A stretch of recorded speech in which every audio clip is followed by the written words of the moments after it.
Tata Alexei. अब इस company में आप देखेंगे बहुत हल्ला गुल्ला रहता है और सब पहली चीज़ देखो टाटा ही कंपनी है तो एक्साइटमेंट पूरी लोगों में बनी रहती है, राइट।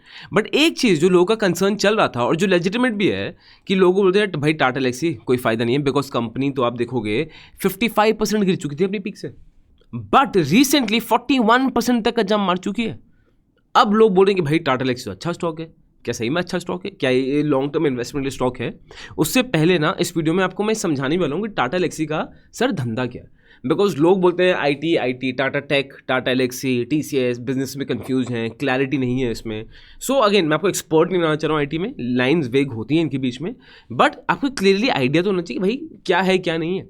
दूसरी चीज़ एआई की बात करूँगा। अब जब आर्टिफिशियल इंटेलिजेंस की हम बात करें ना, ये बड़ी बड़ी टीसीएस, इन्फोसिस, विप्रो, ये सब ज़मीन पे आ चुके हैं बिकॉज जो उनके मोड्स थे पहले कि भाई हमारे पास कोडर्स है, हमारे पास टीम है, अब उन मोड्स की ज़रूरत ही नहीं है। सैक्सॉफ्ट जैसी कंपनी बोल रही है कि हम 40% कम वो ऑपरेशनल यूजेज करके 40% कम एफर्ट डाल के, मैन पावर डाल के हम परसिस्टेंट सिस्टम्स की कॉन्ट्रैक्ट ले सकते हैं से ओनली बाय यूजिंग एआई। तो एआई से क्या टाटा एलेक्सी को फर्क पड़ेगा? बिकॉज ऑफ दिस एआई ना IT companies have become really uncertain. But uncertainty की बात है ही नहीं भाई, बिकॉज सर्टनिटी आपको इतनी पक्का है कि इस वीडियो में आपको एक डिटेल्ड में रिपोर्ट दूंगा, रिसर्च दूंगा, समरी दूंगा क्विक उसकी, और जो मैं बता रहा हूँ उन सब के लिंक्स नीचे दूंगा सो आप उनको खुद चेक कर पाओ। तो उसके बाद ना एक चीज़ सर्टनिटी जो है आपको पूरी की पूरी क्लैरिटी मिल जाएगी, ठीक है।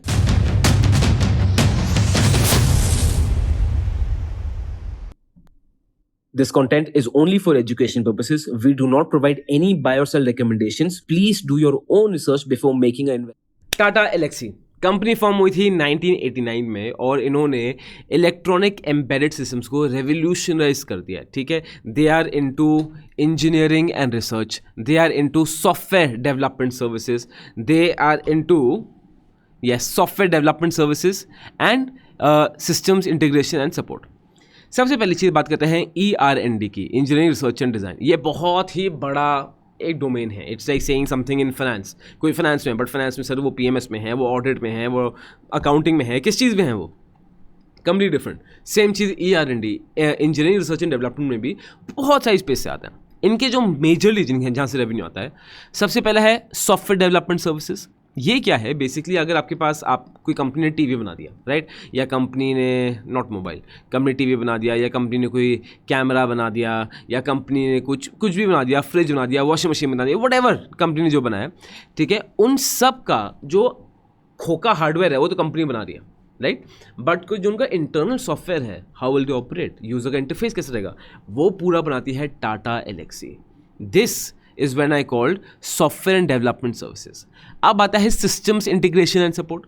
Basically, अब जैसे I'll give you an example, एक हॉस्पिटल है, ठीक है, हॉस्पिटल ने नए मेडिकल डिवाइसेज लिए हैं। अब यू कैन इमेजिन हॉस्पिटल में इंटीग्रेशन बिटवीन द डिवाइसेज, अभी तो क्लिनिकल चेक्स बहुत ज़्यादा होनी चाहिए, तो वहाँ पे टाटा एलेक्सी हेल्प करता है कि जो नई चीज़ें प्रोडक्ट्स आ रहे हैं वो आपके पुराने सिस्टम में इंटीग्रेट कर जाए। आप समझ रहे हो, ये सर पूरा हिसाब है टाटा एलेक्सी का, ठीक। This is what the company majorly does. अब सबसे बड़ा एडवांटेज जो टाटा एलेक्सी का आता है ना, वो ये है कि इसकी नीड तो आप लॉजिकली देखो रहेगी, नए प्रोडक्ट्स बन रहे हैं, और अब तो मेन जो मैं नीड बोलूँगा EV में भी है, इलेक्ट्रिक व्हीकल्स में है, बिकॉज अब तो गाड़ियाँ ऑटोमेट हो रही हैं, उन सब के अंदर का डिजाइनिंग हेल्प करता है Tata Elxsi. Now you would ask कि व्हाई टाटा एलेक्सी, कोई कंपनी, कोई बंदा कहीं भी जा सकता है ना। पहली चीज़ ये ग्लोबल डिमांड है, ये क्लियर है। सेकंड चीज़, कोई बंदा कहीं भी जा सकता है, टाटा एलेक्सी भी होएगा, बिकॉज टाटा एलेक्सी के पास एक बहुत स्ट्रॉन्ग एडवांटेज है।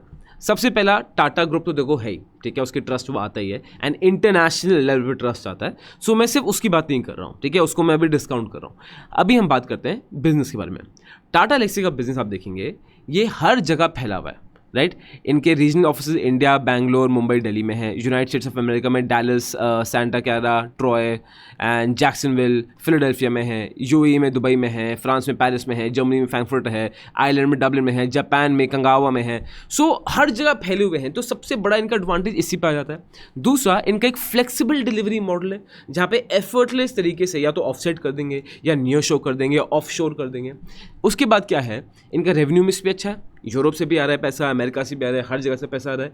सेक्टोरल ट्रेंड्स भी अच्छा है। अगर जियोपॉलिटिकल सेक्टोरल चैलेंजेस की भी बात करूंगा मैं, तो मतलब टेक तो एक ऐसी चीज़ है जो बढ़ती ही रहेगी, इसको मैं एग्जाम्पशन लेके चल रहा हूँ इसमें। एंड ये इमर्जिंग मार्केट्स में बहुत फोकस करें, जैसे India, Japan, middle east, Africa, south east Asia, right, all this things. जबकि Japan is not a emerging market, पर पता नहीं यहाँ पे इनकी मैनेजमेंट ऐसे यहाँ पे क्यों लिख रखा था, तो I will check this out, but this the situation, right. अब दूसरी एडवांटेज क्या आता है इनका, ठीक है, दूसरा एडवांटेज आता है इंडिया में बेस है सर, यहाँ पे सर्विस बहुत सस्ती है, यहाँ पे इंफ्रास्ट्रक्चर डेवलपमेंट है, बट बहुत सस्ते में स्किल मिल जाती है, जो टाटा एलेक्सी को एक बहुत बड़ा एडवांटेज देता है। इनके थोड़े फैक्टर्स की और बात करते हैं। 12,000 से ज़्यादा एम्प्लॉयज़ हैं, प्रेजेंस इन 30+ कंट्रीज़, ठीक है, ऑटोमोटिव एक्सपर्ट्स हैं, ऑटोनॉमस सिस्टम्स में है, कनेक्टेड हेल्थ केयर में है, OTT मीडिया में है, इनको OTT मीडिया में भी इनका काफ़ी बड़ा हाथ है, राइट। बिजनेस स्केलेबल है, फ्यूचर रेडी है, and in house accelerators and labs है, टाइम टू मार्केट है, product development, unlock new revenue streams, ठीक है, आपको जल्दी जल्दी बता रहे हैं।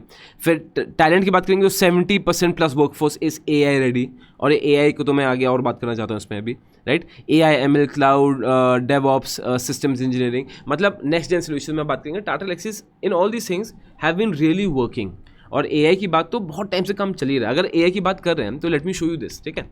अब यू वुड से कि भाई, if TCS and Infosys Goila can be affected by AI, why can't be Tata Elxsi? Of course it can be, but what I feel the probability is lesser. Again, जो मैं बोल रहा हूँ, मैं इस video में फैक्ट्स आपको दे ही रहा हूँ, वो लिखे हुए भी हैं और लिंक्स पे भी है, बट ओपिनियन भी दे रहा हूँ। तो बी श्योर, जब आप डिसीजन लो ना, तो आप अंडरस्टैंड करो कि मेरा एक्सपीरियंस ओपिनियन का है, फैक्ट्स का है। फैक्ट्स ऑफकोर्स वो उसमें तो कोई डिस्कशन है नहीं, तो फैक्ट्स है, बट ओपिनियन पे डिस्कशन हो सकता है, क्योंकि मेरा पॉइंट ऑफ व्यू लगे, आपका लगे। सो प्लीज़ बी श्योर कि जब भी आप देखो, खुद ही रिसर्च करके तभी स्टॉक लेना है, राइट। आई नो आप काफ़ी पक जाते हो, मैं बार बार आपको डिस्क्लेमर देता हूँ, आप लोगों ने कमेंट्स में बोला है कि डिस्क्लेमर इतना टाइम क्यों वेस्ट कर रहे हो, बट बोलना ज़रूरी है, राइट। अगर किसी एक आदमी का भी नुकसान हो जाता है और बेवकूफ़ी होती है ना, तो लॉन्ग टर्म उस पर बहुत मेजर फाइनेंशियल इंपैक्ट पड़ता है, दैट्स वाई, ठीक है। अब अगर AI की बात करेंगे, टाटा एलेक्सी का बहुत ही नीश और एक स्पेशलाइज वर्क है, जैसे health care devices, system conductors मैंने को बताया। तो इसके लिए एज ऑफ नाउ अगर मैं देखूँ, as of the near future, I find it very difficult कि सिर्फ AI संभाल लेगा। जनरेटिव AI भी आ रहे हैं, बट इतने स्पेसिफिक बहुत डिफिकल्ट है। दूसरा, Tata Elxsi have been always AI ready workforce. Tata Elxsi तो AI के बारे में अगर आप देखो, टाटा एलेक्सी जो हमने पहले भी कवर किया था, 1.5-2 साल पहले भी, 3 साल पहले भी, हमेशा AI की बातें करते ही रहते हैं। उसके बाद प्रोडक्ट इंजीनियरिंग इनके DNA में है, ठीक है, कैसे डिज़ाइन सॉफ्टवेयर करना है, इनसाइड फिजिकल प्रोडक्ट्स करना है, and at least for the coming 5-6 years, I don't think generative AI can do so well कि टाटा एलेक्सी जैसी कंपनीज को ही चेंज कर दे, जहाँ पे बड़ी बड़ी कंपनीज अपनी डिज़ाइनिंग AI के थ्रू करा लें। फिर हाई मार्जिन बिजनेस है, पूरा IP लेड सर्विसेज है जो इनकी इंटेलेक्चुअल प्रॉपर्टी बन जाती है, एंड स्ट्रेटेजिक पार्टनरशिप्स ये AI में कर रहे हैं, जैसे आर्म से कर रहे हैं, रेनेसॉन्स से कर रहे हैं। Renesas Japanese car chip maker है, one of the world biggest है, उनसे कर रहे हैं, क्वालकॉम से कर रहे हैं, एक्यूनॉक्स से कर रहे हैं। So they are at a good space. AI की बात करूँ ना तो अच्छी जगह पे वो हैं, राइट। अब आगे इनके और की मैट्रिक्स पढ़ते हैं। डिलीवरी हब्स की बात करें, Japan, India, Germany, US, servicing 30+ global markets, again हमने कर चुके हैं। Known by execution maturity, cultural sensitivity, operational resilience. Strategic focus की बात करेंगे, 65 करोड़ इनका 1.84 रेवेन्यू जाता है इन R&D इन FY24। अब ये बहुत मेजर चीज़ है, रिसर्च एंड डेवलपमेंट। अब किसी भी कंपनी के लिए, मैं किसी भी टेक कंपनी की बात करूँ ना, एक बहुत मेजर डिफरेंशिएशन फैक्टर क्या आता है, वो आता है सर R&D का। आपको पता है डिफेंस सेक्टर में अगर बात करूँगा तो I have invested in Hindustan aeronautics, यानी काफ़ी बोल भी चुका हूँ। क्यों? Because out of all the companies Hindustan aeronautics अपने R&D में सबसे ज़्यादा खर्चा करते हैं, और हमारा देश R&D में बहुत पीछे है, कोई शक की गुंजाइश की बात ही नहीं है।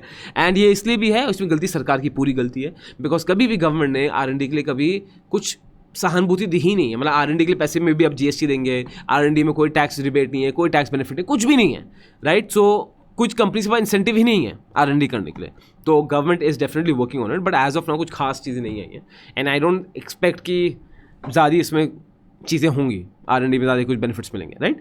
सो बात की ये है कि सर इसके बाद भी जो कंपनी R&D में पैसा खर्च करती है ना, वो तगड़ी है। और एक IT कंपनी का सबसे बड़ा मोड इन द फ्यूचर वही है कि वो R&D में कितना पैसा खर्च कर रहे हैं। अब येस, R&D में खर्च करने का मतलब ये नहीं है कि सर वो सक्सेसफुल ही होंगे, because of course it can go anyways, but with the management at Tata Elxsi, the more you spend in R&D, the more stronger it is. With the base of Tata Elxsi, the more stronger it is. और R&D में आप इनका खर्चा देखिए sir, constantly they have been increasing their budget in revenue. इनका R&D से expense भी बढ़ा है, इनका R&D से रेवेन्यू भी बढ़ा है, which is a very positive thing. Yes, at the same time मैं चाहूँगा कि ये बहुत बढ़ना चाहिए. If I compare the same things to US companies, ये बहुत सिग्निफिकेंटली लेसर है. बट इसी R&D स्पेंड को मैं कंपेयर करूँगा किसी इंडियन कंपनी से तो काफ़ी ज़्यादा है. सो दैट इज़ वाई ये मेरे लिए एक बहुत बड़ा मोड बन जाता है और आई थिंक ये काफ़ी स्ट्रॉन्ग फैक्टर जाता है, राइट.